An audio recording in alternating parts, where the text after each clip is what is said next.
Halo semuanya, Assalamualaikum warahmatullahi wabarakatuh. Balik lagi dengan saya Anwar di A4 Automotif. Nah, ini adalah mobil Mitsubishi. Kelihatan dari depannya dan kelihatan dari namanya. Kelihatan dari dynamic shield-nya dan kelihatan dari namanya. Ini adalah Mitsubishi Outlander PHEV atau Plug-in Hybrid Electric Vehicle. Nah, kita bahas mukanya dulu nih. Mobil ini memang kelihatan tidak segarang Mitsubishi Pajero Sport atau Mitsubishi Expander edisi terbaru dengan mukanya yang juga berbeda.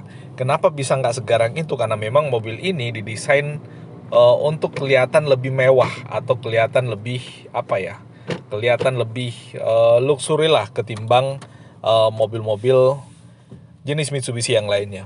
Nah, ini kalau kita lihat di bagian depannya ya, untuk grillnya dibuat dengan warna chrome, lalu kemudian di bagian bawah bentuknya rada-rada honeycomb gitu, lalu kemudian di tengah logo Mitsubishi. Sensor parkir bagian depan ada 4, 1, 2 di bagian luar, 2 di bagian dalam. Lalu kemudian untuk garis dynamic shield-nya dia warnanya chrome, lalu kemudian ada washer lamp, dan di bagian bawah front garnish termasuk fog lamp yang ada di bawah. Secara fasia atau secara tampang mobil ini nggak ketinggalan zaman, dan mobil ini memiliki kesan luxury atau mewah ala-ala mobil Mitsubishi edisi-edisi sebelum zaman sekarang yang lampunya sudah ada di bagian sini nih. Nah, ini bagian depannya, lalu kemudian nih pada saat lampunya menyala, lampunya semua udah pakai LED, bahkan di bagian dalam dia udah pakai proji atau proyektor. Dan kalau kita lihat cahaya lampunya nih cukup terang, dan kita nggak usah khawatir lampunya bakal redup karena ini adalah mobil dengan power bank paling besar dan paling efektif di kelasnya. Ini pada saat lampu sennya menyala, posisi lampu sennya nggak ke dalam nih. Nih, lampu sennya nggak ke dalam. Nah, keren juga, dan di bagian spionnya, bagian samping nih kelihatan lampu sennya juga, dan itu bisa dilihat kurang lebih ya di bagian depan, samping, dan rada ke belakang dikit lah. Bisa kelihatan dari situ, bosku. Wah, ini mobil sih secara muka gak ketinggalan zaman dan tetap mewah pastinya. Nah, bergeser sedikit ke agak samping, ini kalau kita lihat ya velgnya dia monoton. Lalu kemudian ada side skirtnya juga. Untuk handle pintunya warnanya chrome. Di atas ada roof rail pula. Ini adalah mobil dengan kelas SUV ya, dengan roof rail yang ada di atas, yang membuat mobil ini bisa dipasangin roof rack yang ada di atas atau roof bar lah minimal. Dan ini membuat mobil ini akan menjadi kelihatan keren dan siap untuk diajak adventure kemana aja. Nah, lalu kemudian dari samping sebelah kanan nih, kalau kita lihat di bagian atas fendernya, di situ ada tertulis EV atau electric vehicle. Nah, itu menandakan bahwa ini adalah mobil listrik. Nah, nih velgnya monoton tapi kelihatan mewah ya, dengan jari-jari yang cukup banyak kayak gitu, nggak simple. Malah mirip velg jari-jari nih kalau kita lihat. Dan dari samping pun mobil ini kelihatan proporsional. Nah, kalau dibandingkan dengan Mitsubishi Outlander Sport, maka secara dimensi mobil ini jauh lebih besar, karena memang basis mobil ini diambil dari Outlander tanpa embel-embel sport yang ada di luar, nggak ada masuk di Indonesia, bosku. Jadi memang dimensinya besar, dan mobil ini kalau kita lihat dia bisa 7 seater, tapi yang ini adalah mobil dengan 5 seater aja. Di bagian belakang cukup mewah juga, andaikan lampunya lari ke atas sih lebih mewah lagi, cuman ini masih model yang memanjang ke samping aja. Dan kalau kita lihat di bagian bawah sini ada lampu mundur, sebelah kanan ada fog lampnya juga, sama sebelah kiri ada fog lamp.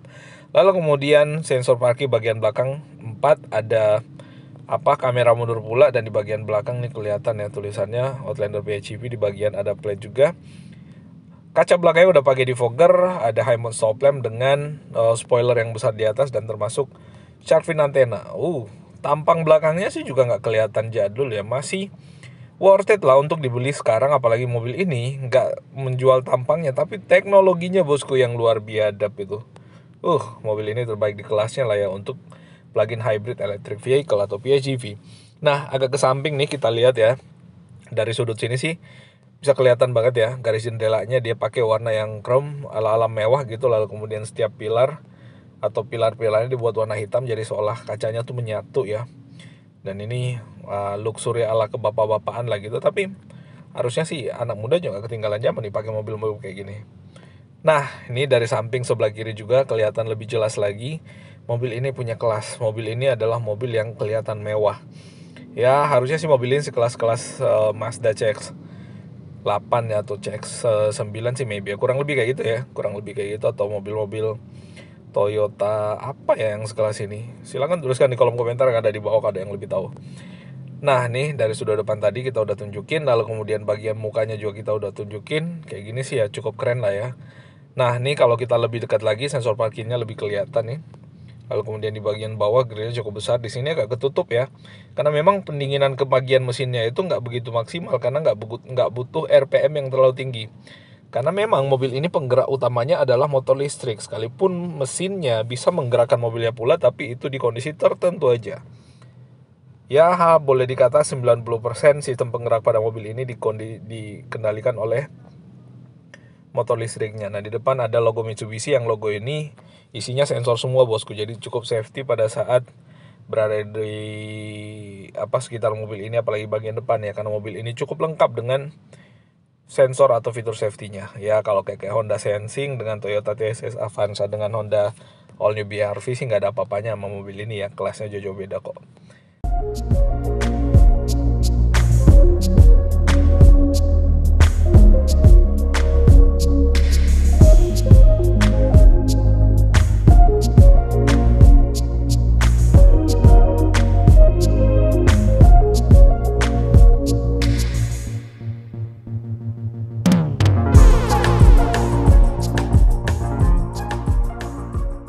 Nah nih lebih jelas lagi nih kelihatan dari sini.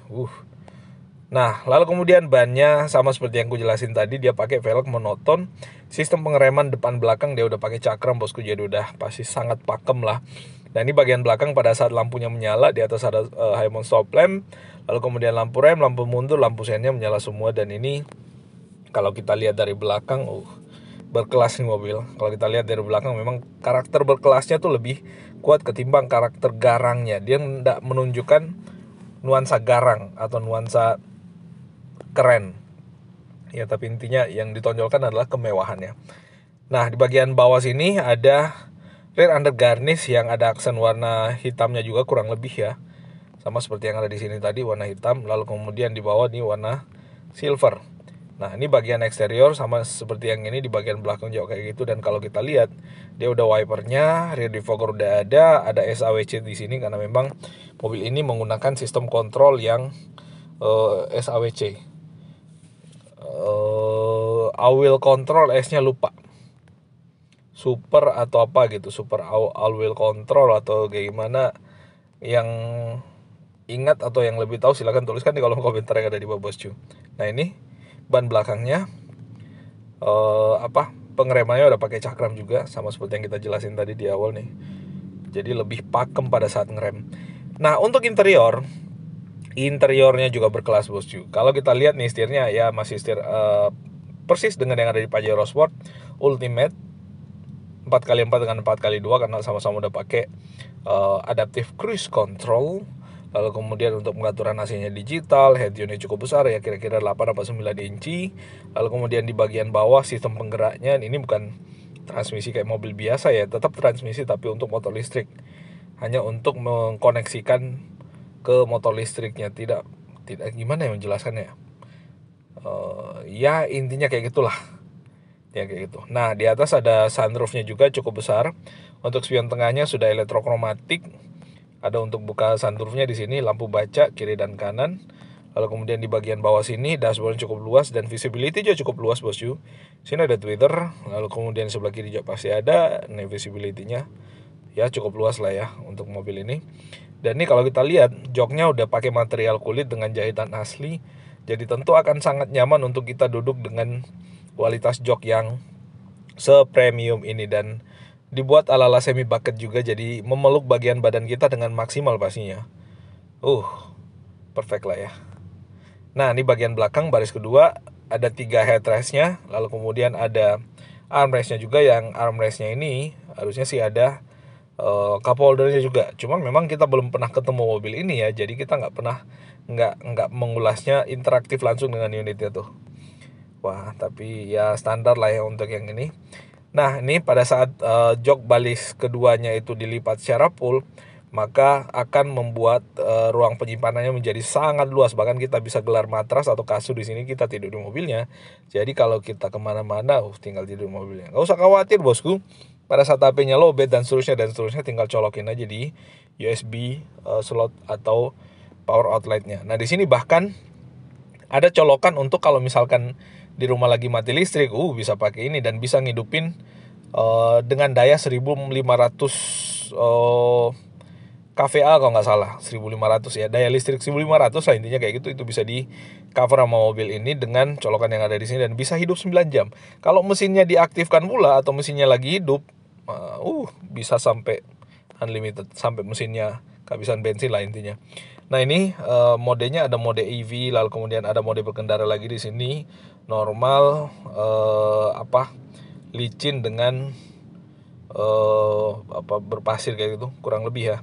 Ada rear, netral dengan drive, udah pakai electric parking brake dengan auto hold. Lalu kemudian belakang sini ada heater buat joknya bosku, jadi cukup premium. Nah nih kelihatan lebih jelas lagi ya sistem penggeraknya, dan ini enak banget ya, tombol parkirnya dari depan bosku. Jadi untuk parking mobilnya tinggal tekan tombol yang ada di depan situ. Nah ini adalah layout daripada dashboardnya ya, rada-rada klasik ya kalau kita lihat. Simple aja nih kelihatan dari atas ini, nggak ada ornamen-ornamen atau aksen-aksen yang neko-neko, dia simple aja kayak gitu. Tapi di sini bahannya soft, ini setirnya pasti soft touch juga. Ada airbagnya pula, ada 6 kalau nggak salah 7 airbag pada mobil ini. Di sini tempat penyimpanan, lalu kemudian di sini ada USB dan ada banyak tombol-tombol yang lainnya. Ulala.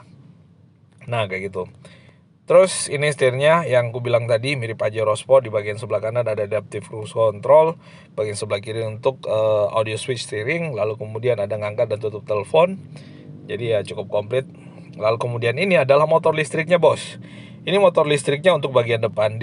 Dan kalau kita lihat dari sini, ini adalah mesinnya. Motor listriknya ada di sini yang warna biru ini. Lalu kemudian ada lagi di belakang. Harusnya nih mobil sangat stabil ya, karena harusnya downforce-nya maksimal. Mesinnya, lalu kemudian ada sistem penggerak listrik pula, ada baterainya lagi yang di bagian tengah tuh nanti kita tunjukin. Ini adalah tempat pengecasannya. Untuk normal dia dicas 0 sampai 80 di angka 4 jam kurang lebih, dan kalau dia yang quick atau fast charging dia di angka kurang lebih 20 menit ya, dari 0 sampai 80. Tapi mobil ini nggak usah khawatir kalau misalkan di jalan tiba-tiba habis listrik, karena mobil ini ada mesinnya bosku, dan mesinnya yang akan ngecas mobilnya pada saat mobil ini kehabisan listrik. Nggak usah khawatir kemana saja. Kalau mobil listrik konvensional kan, kalau yang full elektrik ya, yang konvensional kayak gitu ya mati listrik udah, tinggal tunggu penyelamat lagi dah buat nyelamatin kita. Dan kalau misalkan mati listrik di lokasi itu nggak ada stasiun charging yang fast charging, mendukung fast charging, waduh gimana, ribet. Mobil ini anti ribet, pokoknya kalau misalkan habis baterainya ada mesinnya, tinggal ngisi bensin aja. Itu pun mesinnya ya tentu RPM-nya nggak terlalu tinggi ya, kecuali kalau misalkan kecepatan di atas 130 km per jam, maka yang mengambil alih kecepatan mobil adalah si mesin internal combustion ini, atau mesin bensinnya yang cc-nya 2400 cc. Wah, ini baterainya sangat besar, posisinya berada di bawah bodi ya. Jadi ini yang saya bilang tadi, downforce-nya mestinya sangat maksimal. Karena ini ini baterainya berapa beratnya ya? Posisinya di bawah pula. Paling bawah bagian bodi, tinggal rangka kemungkinan yang ada di bawahnya. Soal gimana kalau terendam atau basah dan seterusnya udah banyak mobil listrik yang baterainya posisinya di bawah. Terendam itu nggak ada masalah kok. Nggak ada water hemming lah intinya kalau pakai motor penggerak listrik kayak gini, nggak ada water hemming. Paling koslet tapi nggak ya. Nah ini adalah tampilan mobil ini kalau kita lihat dari samping, dan memang kelihatan keren nih mobilnya bosku, keren banget ya. Nah untuk mobil ini ya, mobil listrik ini sekarang awalnya dipasarkan di angka kurang lebih 1,3 miliar ya. Cuman sekarang lagi diskon, dan diskonnya gila-gilaan bosku. Nyampe kurang lebih 440 jutaan kurang lebih ya, 440 jutaan. Nah, mobil ini dipasarkan dari 1,2 tinggal 800 sekian. 1,23 hampir 1,3 ya. 1,3 malah di beberapa tempat. Tinggal 1,2 sekian. Diobral harganya bosku. Dan kalau kita lihat sih memang ya, mobil ini punya kelas nih dari belakang. Wah, punya kelas. Punya kelas. Tuh, kurang apa lagi bosku. Nah, buat kalian yang tertarik dengan mobil ini, silakan hubungi nomor kontak yang ada di deskripsi untuk pemesanan. Dan yang jelas kalian nggak perlu khawatir untuk adventure atau kemana saja dengan mobil ini, karena mobil ini adalah mobil yang bahkan nggak cuman buat ngidupin dirinya sendiri, ngidupin rumah kalian yang lagi mati lampu pun bisa di cover sama mobil ini. So, kurang apa lagi mobil ini bosku? Kurang apa lagi mobil ini untuk kalian parkir dan kalian ajak jalan-jalan mengelilingi seluruh kota yang ada di daerah kalian. Nah, itu update kita. Mohon maaf kalau ada yang keliru dan salah. Mohon maaf kalau ada yang kurang. Dan kesempurnaan hanya milik Yang Maha Kuasa. Saya cuma menyampaikan apa yang saya tahu dan apa yang bisa saya bagi ke teman-teman sekalian untuk mengupdate informasi, termasuk untuk memperdalam lagi informasi saya. Makasih sekali lagi. Kalau ada yang salah dan keliru mohon dimaafkan, dan kita akan ketemu pada review atau ulasan otomotif menarik berikutnya. Wassalamualaikum warahmatullahi wabarakatuh.